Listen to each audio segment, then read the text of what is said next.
Merhaba arkadaşlar. Bugün birlikte çay saatlerinize lezzet, sofralarınıza zenginlik katacak tatlı çörek yapacağız. Özellikle çok sık yapılan ve ikram edilen keklere farklı bir alternatif olduğunu düşündüğüm çöreğimizin yapımına hemen başlayalım. Öncelikle 250 milim sütümü yoğurma kabıma alıyorum. Daha sonra 120 gram toz şeker ekliyorum sütüme. Ve son olarak bir paket hızlı maya ekliyorum. Ve bunları güzelce karıştırıyorum. Maya eriyene kadar karıştırıyoruz arkadaşlar. Evet, maya eridikten sonra içine bir yumurtamı ekliyorum. Tereyağımı ilave ediyorum. Ve son olarak 520 gram unumu ekliyorum.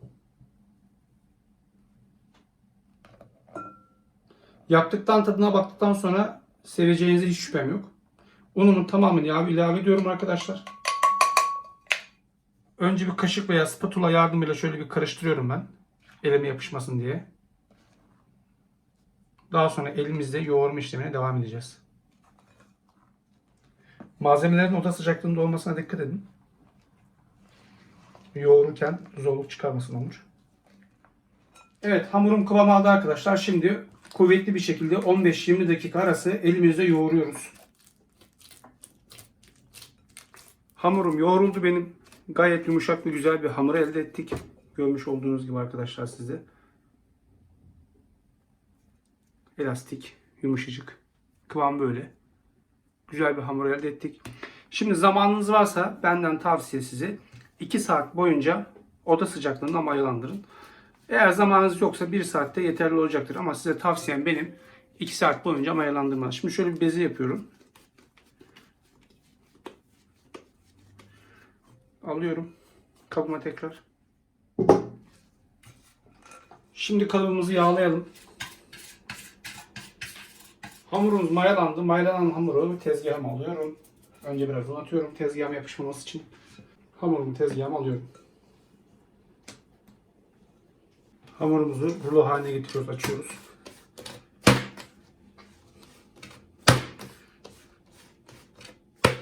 Hamurumuzu 1 metre civarında rulo yaptıktan sonra bir merdane yardımıyla veyahut da el yordamıyla şöyle üzerine hafifçe bastırarak el genişliğinde açıyoruz arkadaşlar.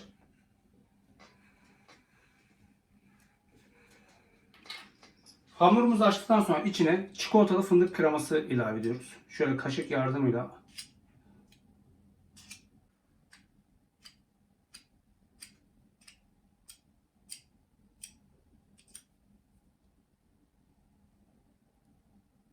Şimdi içe doğru şuralardan tutup şu şekilde sıkıştırarak katlıyoruz.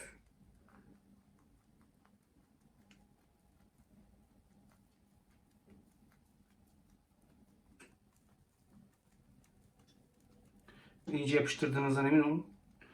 Çikolata akmasın pişerken.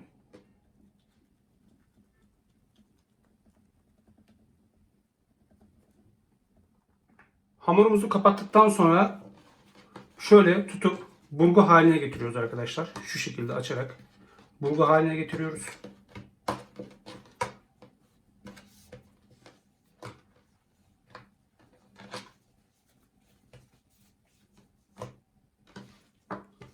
Evet, burgu haline getirdikten sonra şu kısımdan birleştireceğiz hamurumuzu. Şurayı açıyoruz. Şu dışarıda kalan parçanın birini şöyle geçiriyoruz.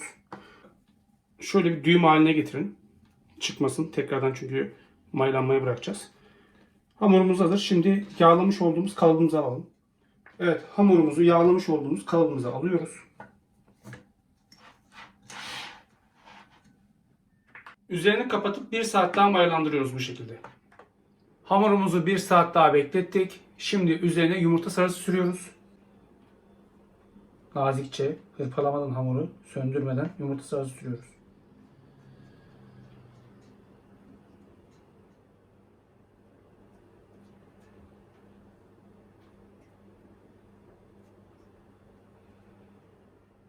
Evet, yumurtayı sürdükten sonra üzerine ben dövülmüş fındık atıyorum.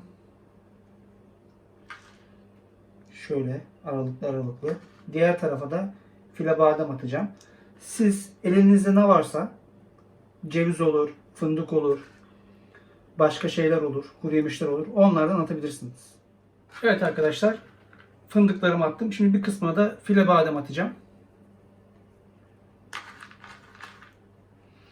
Tatlı olacağı için bu ekstra bir lezzet katacaktır. Yedikten sonra siz de çok beğeneceğinize eminim.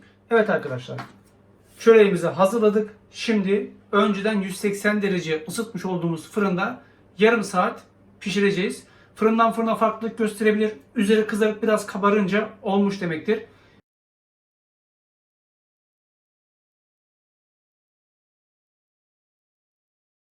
Evet arkadaşlar, çöreğimiz pişti. Bir miktar soğusun. Tadına bakacağız birlikte.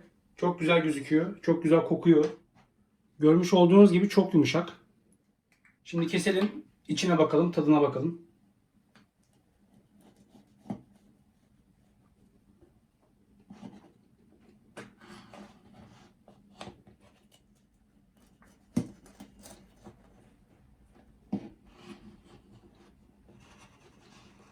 Şimdi çöreğimizin dokusuna bakalım arkadaşlar. Şu an henüz sıcak, elini bir miktar yakıyor.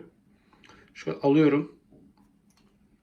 Şu üstündekileri şuraya aktaracağım. Çünkü bölerken dökülecektir. Şöyle bakın. Çok yumuşak. İnanılmaz derecede yumuşak. Çok da güzel kokuyor. Şimdi bölüyorum.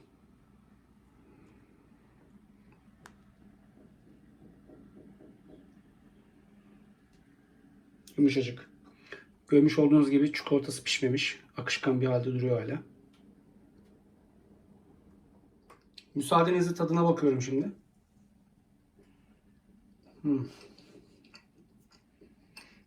Enfes.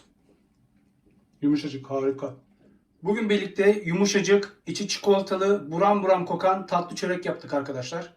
Denedikten sonra siz de göreceksiniz ve bana hak vereceksiniz ki çay saatlerinde sofraya koyduğumuz tüm hamur işi tatlıların yerini alabilecek bir tatlı olmuş.